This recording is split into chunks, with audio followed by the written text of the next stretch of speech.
Wel, bore da, chroeso i chi gyd i'r Tabernacl. Bore da, bore hyfryd fel arfer. Croeso i'r gweinidog, yn ein falch eich cael chi yma bore yma, dylan i chi'n gwybod na. Ac hefyd i bawb sydd ar Zoom. Gweld eich eisiau chi mynd o hyd yn dweud na. Meddwl amdano chi a gobeithio bod chi'n weddol. Llawer o gariad i chi gyd. Wel, prynhawn ma am hanner awr am 4, cyngerdd côr Bro Ogwr. Nawr menna i chi am yr lle i fod yn orlawn, wy'n gwybod na. Felly dewch os gallwch chi. Un o'r unawdwyr yw Jessica Robinson. Nawr merch i ffarm o Llandysilio Clynderwen yw Jessica. Oedd hi ar noson lawen neithwr a dweud y gwir. Wel, mae rhaid i chi ddod i glywed Jessica. Ond os gallwch chi ddod, dewch prynhawn ma, hanner awr wedi 4.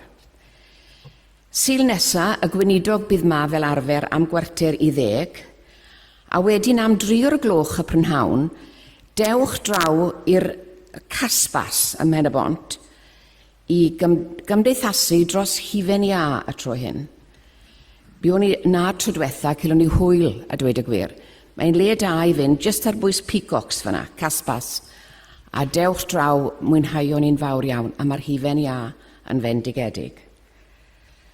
Wel, ddo o'n i ar y ffôn i Mair Meredydd lawr yn Gyfyrddin, ac mae am ddiolch i'r bobl a halodd neges. Oedd pen-blwydd John wrth y diwetha yn 90, ac mae am ddiolch i chi gyd am eich cyfarchion, a maen nhw'n cofio ato ni, maen nhw'n barod i fynd ar fordaeth nes ymlaen wsnodd hyn. A wedyn oedd Owen yn dweud wrthai jyst nawr bod Colwyn Jones, oedd e'n 90 wrth y diwetha, mewn cartre erbyn hyn, ond yn cofio ato ni gyd. Wel, dwi'n siŵr bod ni'n cofio at Colwyn, lawr yn St Hilary, ife? Ie, na fe. Reit, nawr te bore yma, bwrlwm bro, mae lot o waith wedi mynd mewn i hwn. Os nad ych chi wedi cael un o'r rhain yn barod, casglwch un ar y ffordd allan, ac ewch a un i'r rhywun, i chi'n gwybod bydd yn falch i ddarllen hwn. Bwrlwm y bont, dim bwrlwm bro, bwrlwm y bont, dylan chi sy'n tu ôl hyn, cylch lythyr Tabernacl Pen-y-bont ar Ogwr.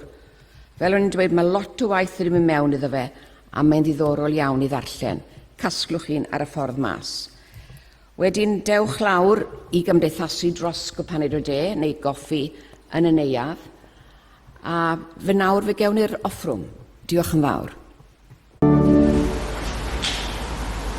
O ddim yn ei lladd efo a sanctau, derbyn y ddodion hyn i waith degwyd. Ac ydy derbyn o dan y gofyn sydd erbyn unna hefyd yr un bod. Gan bod yn gofyn hyn o'r gen o'r ddiniant yn hadw Iesu. Bore da. Mae'n hyfryd iawn gael eich cwmni chi. A hitha yn Sul Poeth arall, ond chydig bach yn fwy cool heddiw. Ond ia, da ni ar fi'n cychwyn y sioe frenhinol yn Llanelwedd, ac dwi wedi bod yn myfyrio dipyn ar mi fydden ni'n gweddio dros yn byd amaeth ni nes ymlaen yn yr Oedfa.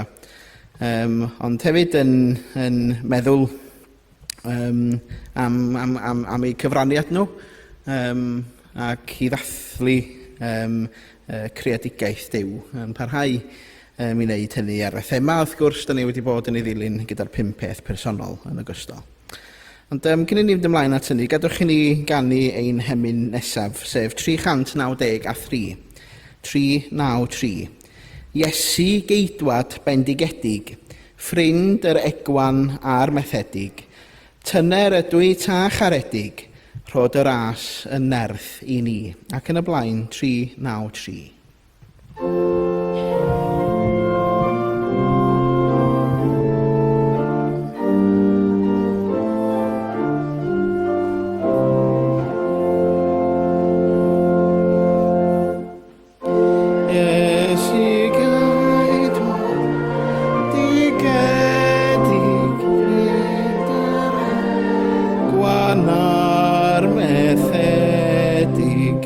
Tyner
Does dim printer o fyd amaethyddiaeth yn yr ysgrythyr. Mae sawl cyfeiriadau boed yn ddamhegion gan Iesu, neu cyfeiriadau atyn nhw yn y proffwydi hefyd. Ond, dameg chwyn sydd gyda fi ar eich cyfer chi. Faint o'na chi sydd â chwyn adra? Neu faint o'na chi sy'n trio cael y chwyn dan reolaeth? Mae hwnna'n, ydych chi'n gwybod, yn rhywbeth da ni'n ei wneud yn flynyddol yn trio cadw pethau dan reolaeth yn dod yna bosib. Ond dameg y chwyn sydd gyda fi ar yn cyfarni o Matthew 13, anod 24 i 30, ac yna mynd i adnod 36 i 43, sef Iesu yn egluro dameg y chwyn ar yn cyfarni. Dywedodd Iesu stori arall wrthyn nhw. Mae teyrnasiad yr unefol fel dyn yn hau had da yn ei gau. Tra oedd pawb yn cysgu, dyma rhywun oedd yn ei gasau yn hau chwyn yng nghanol y gwenith. A pan ddechreuodd y gwenith egino a thyfu, daeth y chwyn i'r golwg hefyd. Aeth gweision y ffermwr ato a dweud, Feistr, onid yr had gorau gafodd ei hau yn dy gau di? O ble mae'r holl chwyn yma wedi dod? Rhywun sy'n fy nghysau sy'n gyfrifol am hyn, meddai. Felly, wyt ti am i ni fynd i godi'r chwyn, meddai weision? Na, meddai'r dyn, rhag ofn i chi godi peth o'r gwenith wrth dynnu'r chwyn. Gadewch i'r gwenith a'r chwyn dyfu gyda'i gilydd. Wedyn, pan ddaw'r cynheuaf, byddai'n dweud wrth yr rhai fydd yn casglu'r cynheuaf, casglwch y chwyn gyntaf, a'r rhwymon fwndelu i'w llosgi. Wedyn gewch gasglu'r gwenith a'i roi yn y fesgubor. Gadawodd Iesu y dyrfa mynd i mewn i'r tŷ, aeth i ddisgyblion i mewn ato a gofyn iddo, wneud i esbonio'r stori am y chwyn i ni. Atebodd Iesu, fi, mab y dyn, ydy'r un sy'n hau yr had da, meddai. Y byd ydy'r cae, ac mae'r hadau da yn cynrychioli'r bobl sydd yn perthyn i'r deyrnas. Y bobl sy'n perthyn i'r un drwg ydy'r chwyn, a'r gelyn sy'n ei hau nhw ydy'r diafol. Diwedd y byd ydy'r cynheuaf, a'r yngylion ydy'r rhai fydd yn casglu'r cynheuaf. Dyma fydd yn digwydd pan ddaw diwedd y byd. Fel y chwyn sy'n cael ei casglu i'w llosgi, bydd mab y dyn yn anfon yr yngylion allan. Byddwn nhw'n chwynnu o blith yr rhai sy'n perthyn i'w deyrnas, bawb sy'n gwneud i bobl bechu, a phawb sy'n gwneud drwg. Bydd yr yngylion yn ei taflu nhw i ffwrmas, lle bydd pobl yn wylo'n chwerw mewn artaith. Wedyn, pan ddaw ei tad nefol i deyrnasu, bydd y bobl wnaeth beth sy'n iawn yn disgleirio fel yr haul. Gwrandwch yn ofalus, os da chi'n awyddus i ddysgu. O bendith Duw ar y darllian a'r gwrando ar yn cyfarni bore yma.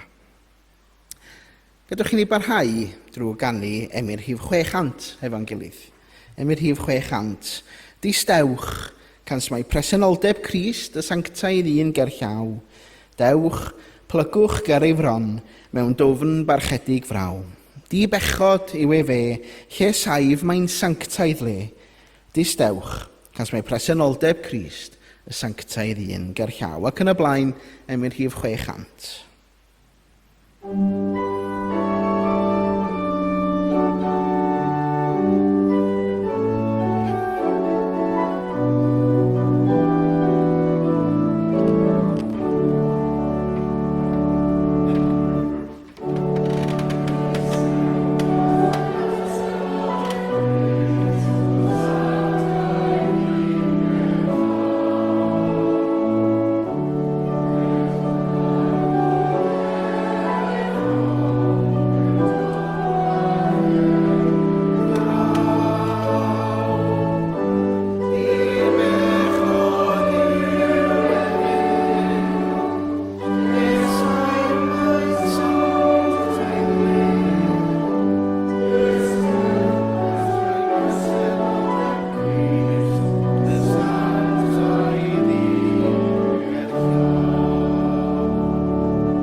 Wel, gyda'r sioe frenhinol yn digwydd yn Llanelwedd yn cychwyn y fori, mae yna, wrth gwrs, yr oedfa o fawl heno, wrth gwrs, fel sy'n digwydd pob blwyddyn.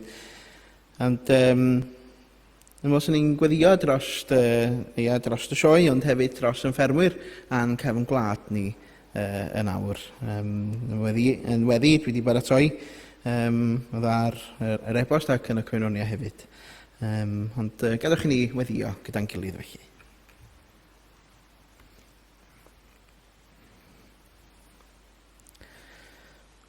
O Dduw ein tad nefol a sanctaidd, da ni yn diolch bod ni'n gallu troi ata ti mewn gweddi. I'th geisio di ac i'th glywed di. Ac yn gwneud hynny ar gychwyn yr wythnos, lle rydyn ni'n diolch i ti am harddwch cefn Gwlad Cymru, am gyfoeth y tir a hynny wrth i ni ddathlu'r sioe frenhinol yng Nghymru wythnos yma. Dyn ni'n diolch am ymroddiad, gwaith calad a gwtnwch ein ffermwyr, a phawb sydd yn gweithio y maes amaethyddiaeth ac yn gofalu am y tir a roddaist yn ein gofal ni. Yn gofyn i ti fendithio rhai sydd yn codi'n fore, yn llafurio hyd diwedd y dydd. Dy roedd ynt nerth pan fydd y baich yn drwm doethineb wrth wneud penderfyniadau a gobaith pan fydd ansicrwydd ewnebu'r diwydiant. Yn gweddio dros y cnydau a'r cynheuaf, dros y praidd, a'r gwartheg ac am dywydd ffafriol yn ei dymor. Ia, da ni'n cydnabod arglwydd, mae ohono ti y daw po tymor yn ei dro. Ac felly gweddiwn am dywydd ffafriol yn ei dymor, a bod i'r farchnad fod yn deg ac i deuluodd ffermio allu byw a ffynnu drwy ffrwyth ei llafur. Bendithiau bawb, fydd yn mynd i'r sioe yn arddangoswyr, yn gystadleuwyr, yn y beirniad y gwirddolwyr, y trefnwyr, y masnachwyr a'r ymwelwyr. Roedd hon yn wyl o gyfeillgarwch, dysgu a dathlu, gan gryfhau'r cysylltiadau sy'n cynnal ein cymunedau gwledig. Ond mi wyddon ni arglwydd am ein cyfrifoldeb ni dros dy greadigaeth di. Dy fod ti wedi'n gosod ni'n stiwardiaid ffyddlon dros dy greadigaeth. I ofalu am y tir, i ofalu am y dŵr a'r dyffrynwydd.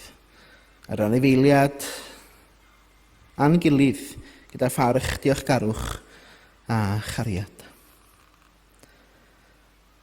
Mi wyddon ni arglwydd mor aml mae dy greadigaeth di yn cael ei amharchu. Ac rydyn ni'n edifarhau arglwydd am radega lle da ni wedi amharchu dy greadigaeth lan di. Ac da ni'n gweddio dros newid hinsawdd sydd yn effeithio, nid yn unig ar bobl ar draws y byd a'r lefelau môr yn codi, ond yn effeithio arglwydd ar ein cymunedau cefn gwlad yma yng Nghymru yn ogystal. Y cyfnodau hir o sychder sydd yn gwneud ti yn anodd arglwydd i dyfu.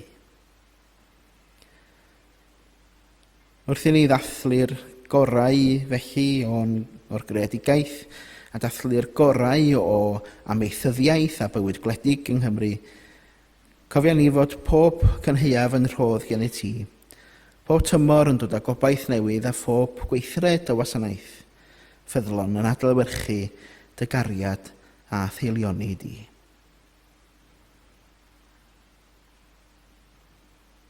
Roedd dy fendith ar ein ffermydd, ein cymunedau, ein cenedl, ac ar bawb sydd yn gweithio i fwydo ac i wasanaethu eraill.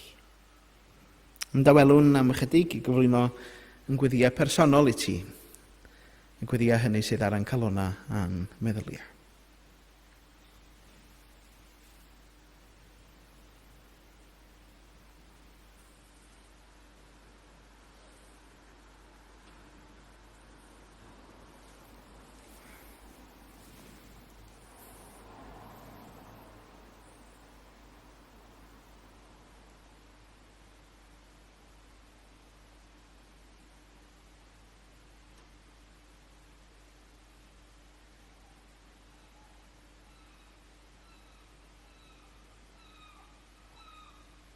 O Dduw ein tad cliw, ein gweddi ni felly. Gan am bod ni'n gofyn hyn oll yn enw ac yn heiddiant yn harglwydd Iesu Grist, yr un a'n dysgodd ni weddio i ddweud gyda'n gilydd.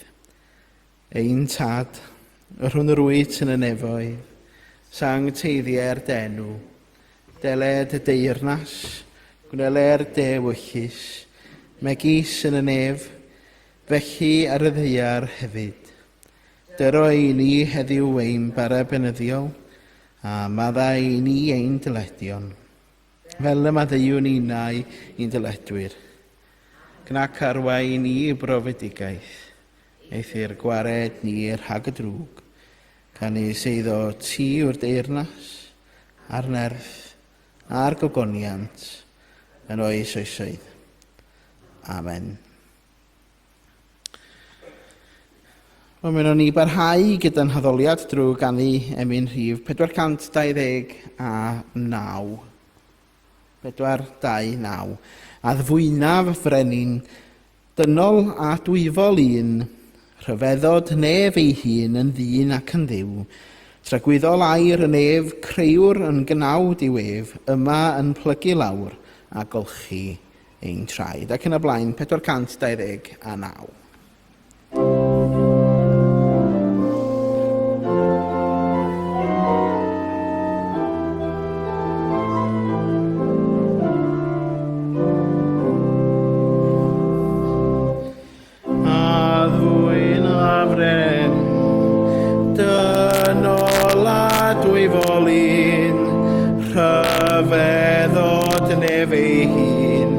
Yn ddyn ac yn ddiw.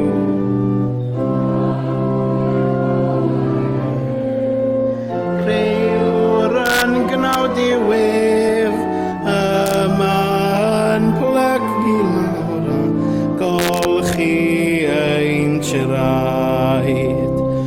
O'r fath i'r celwch, cariad ni does ei. Plygwch a ddolw,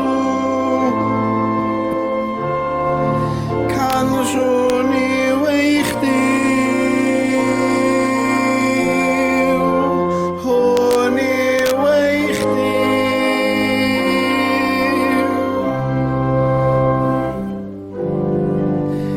Ef sydd yn heiddi'r clod, perffaith di bechod, dysgodd i fydd dod a marw ar groes.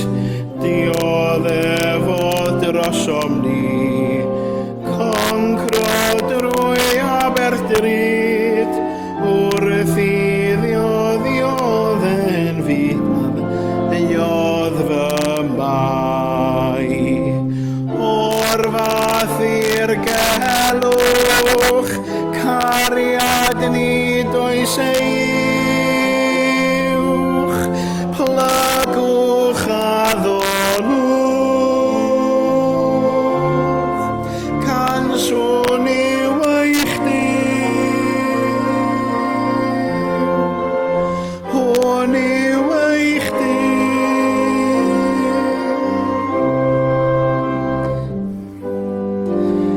Doeth i'n ebdyw ei hun, gobaith colledig ddyn, cariad i derfyn, datguddiwyd yng Nghrist.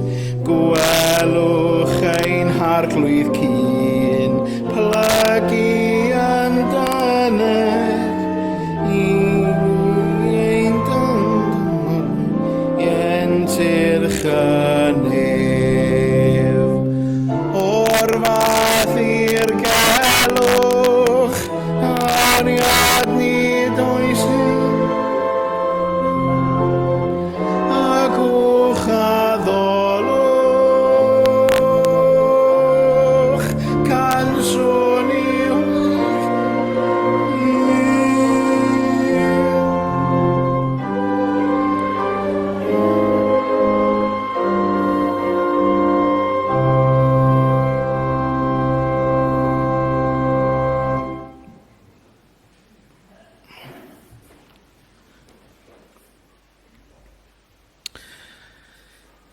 Mae'r sioe frenhinol yn un o'r dathliadau mwyaf pwysig yn bywyd gwledig ni yng Nghymru. A bob blwyddyn mae'n dod â ffermwyr, teuluoedd, cymunedau a phobl o bob rhan o'r wlad at ei gilydd i ddathlu yn cefn gwlad yr anifeiliaid, y cnydau a'r gwaith caled sydd wrth wraidd am ei thyddiaeth ynde.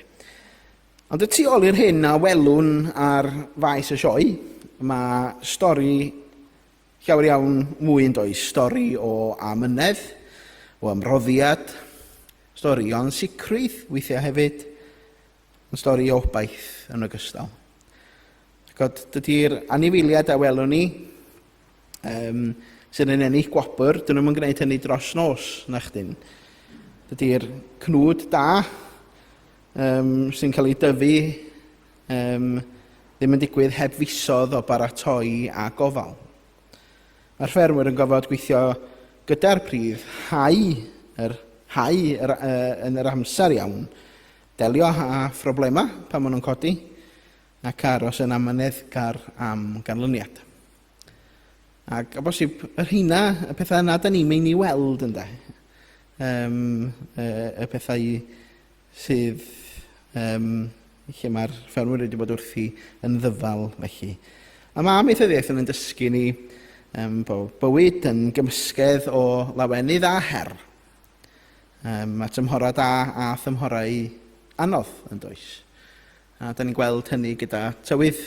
Y tywydd yn aml iawn yn gyfnewidiol iawn. Da ni'n gweld o'r tywydd sych poeth iawn da ni wedi cael yn ddiweddar ar ffordd y mae rhaid torri lawr ar ddŵr ynde.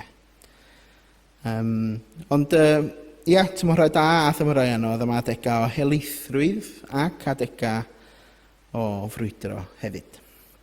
Yn yr efengyl heddiw, mae Iesu'n adrodd dameg stori am ffarmwr.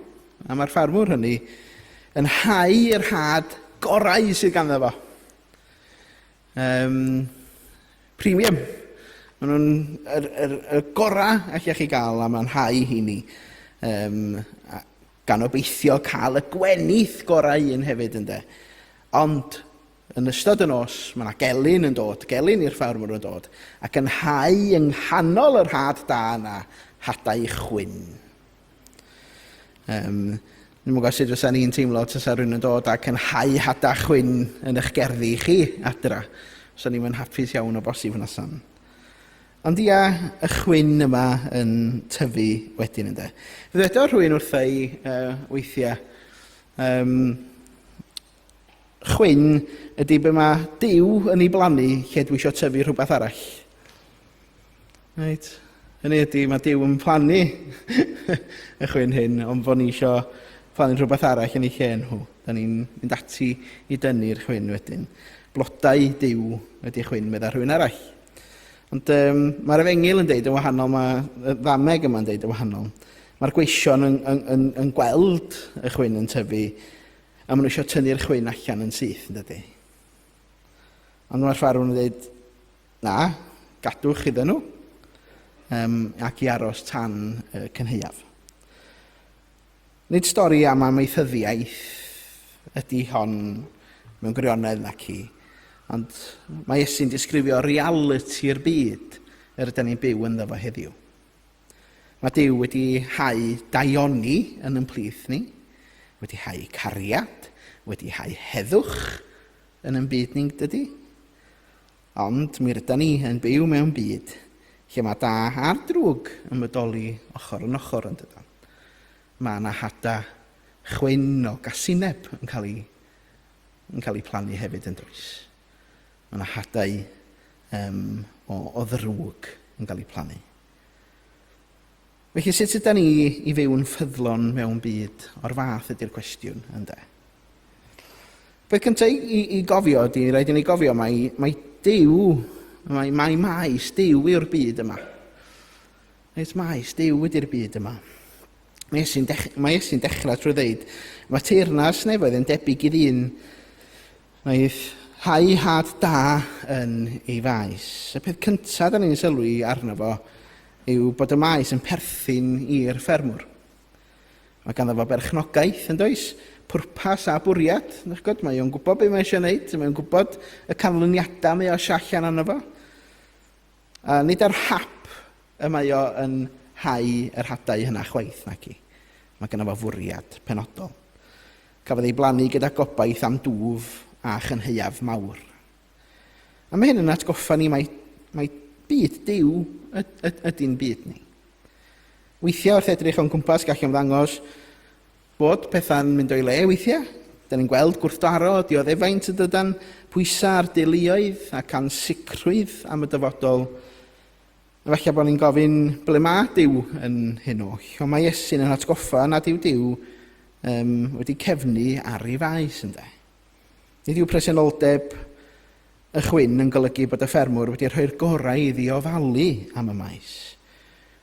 Nid yw anostera yn golygu bod Duw wedi colli rheolaeth. Mae ffermwyr yn deall hyn yn dda yn dydy. Gall maes wynebu problemau, cae wynebu problemau, a dal i gynhyrchu'r cynheuaf. Yn gwneud y gorau gallen nhw o'r sefyllfa ynde. A gall cnwd wynebu stormydd, ond dal i dyfu.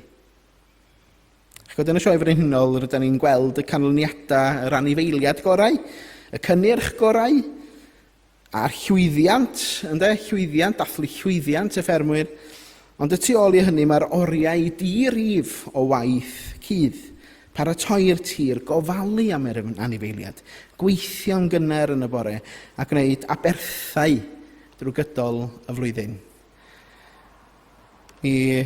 Pam o'n i yn yr ysgol, o'n i a'n chwaer Bethan yn mynd yn aml i Llanfaglan, jyst tu allan i Gaernarfon, i di ffarm yn ffrind. Ac oedden ni'n yn ysynwedig yn ystod geia, ac, nid jyst yn y geia, ond pob adag o flwyddyn, byddwn ni'n yn ei alw'n sleepovers dyddi yna. Oedden ni'n mynd a'n bag bach ac i aros dros nos.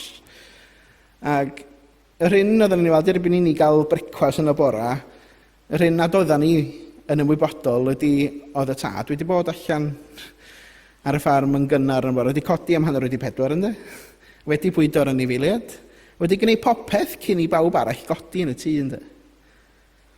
Da ni'n gweld hynny. Wrth y bwrdd oedden ni'n meddwl bod pawb newid godi ynddo, ond na, yr ymroddiad ar gwaith ynddo. Ac wrth i fi dyfu dwi'n ar o fi ddod yn oedolyn, o'n i'n cysidro ac yn meddwl yn ôl i'r cyfnod yna.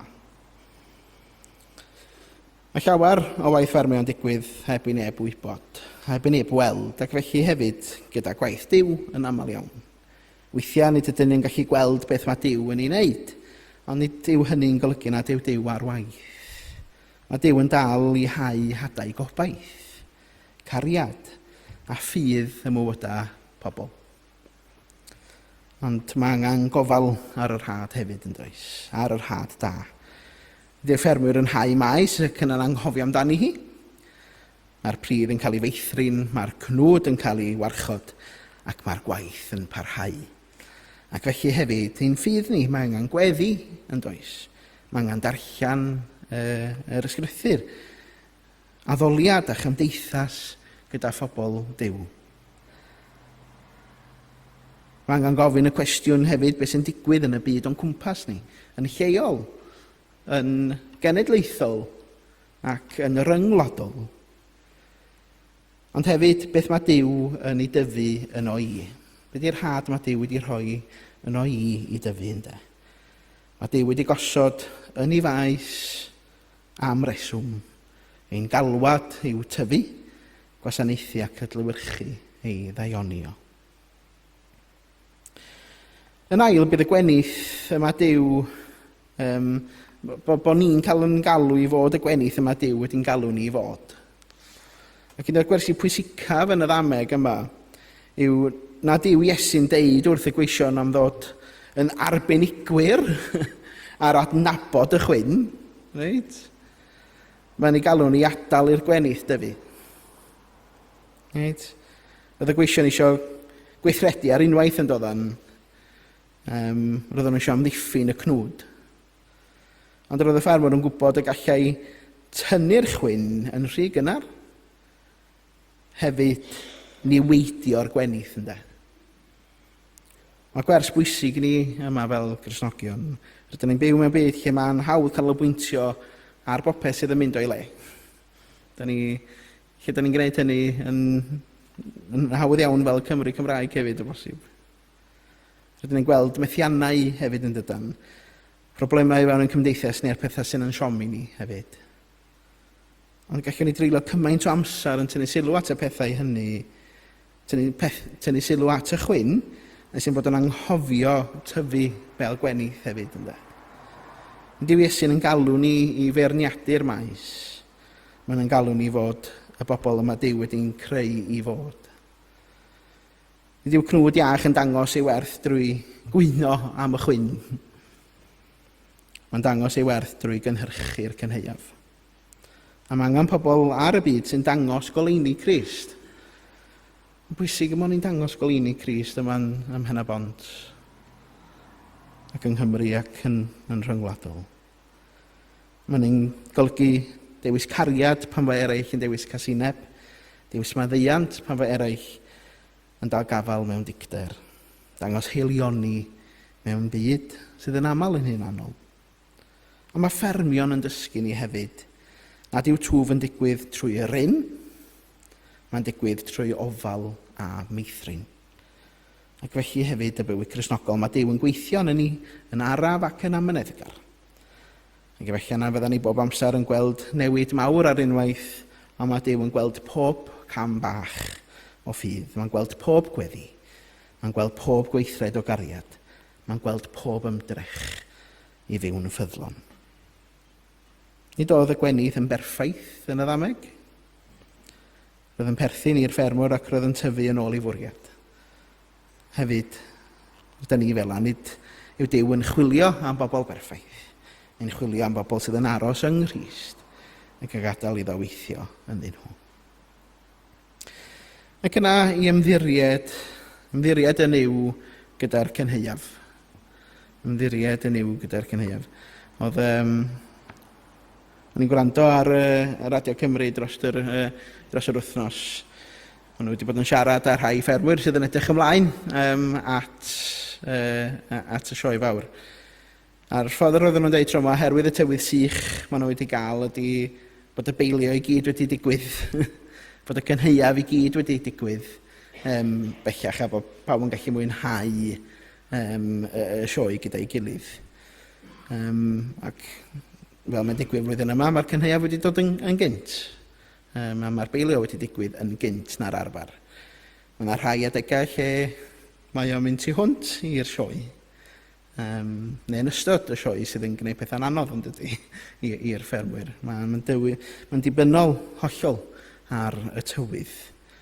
A mae rhan olaf esboniad Iesu'n atgoffa ni nad yw'r stori yn gorffan yn y maes.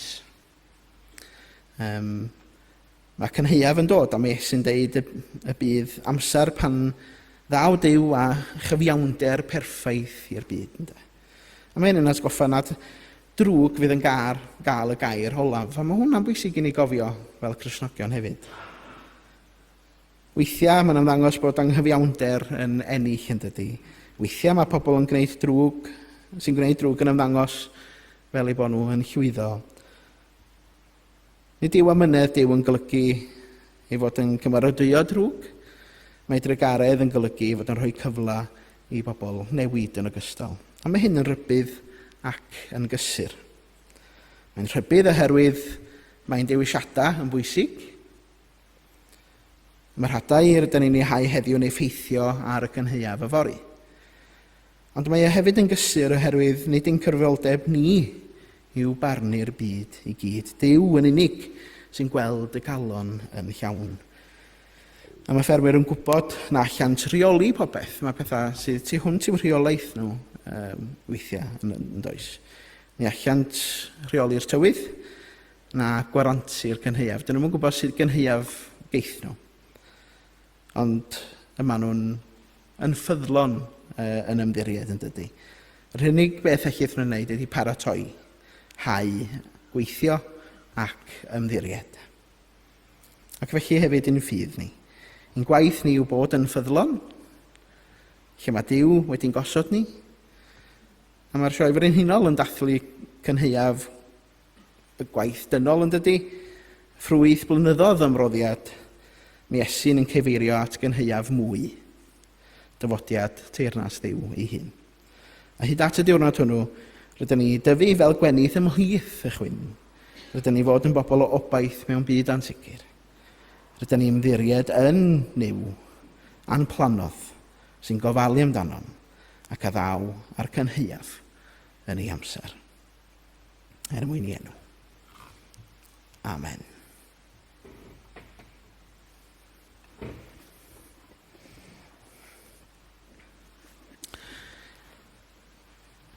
Gadwch i ni droi at ein hemyn olaf ni, sef 153.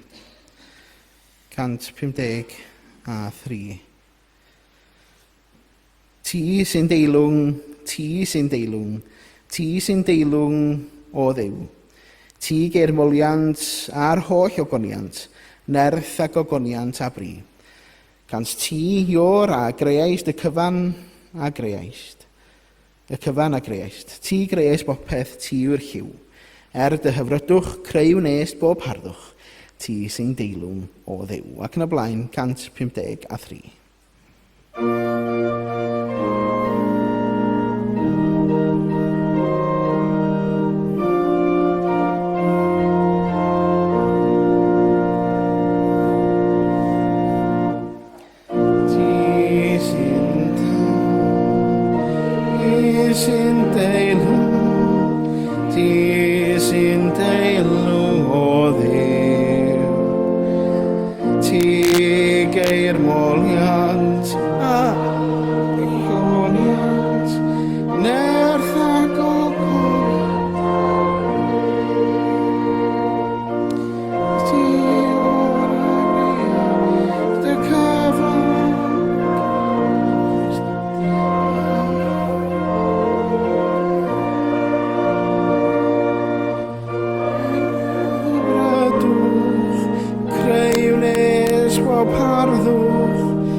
O gras ein harglwydd Iesu Grist a chariad Duw, a chymdeithas yr Ysbryd Glân, fyddo gyda chi o'i.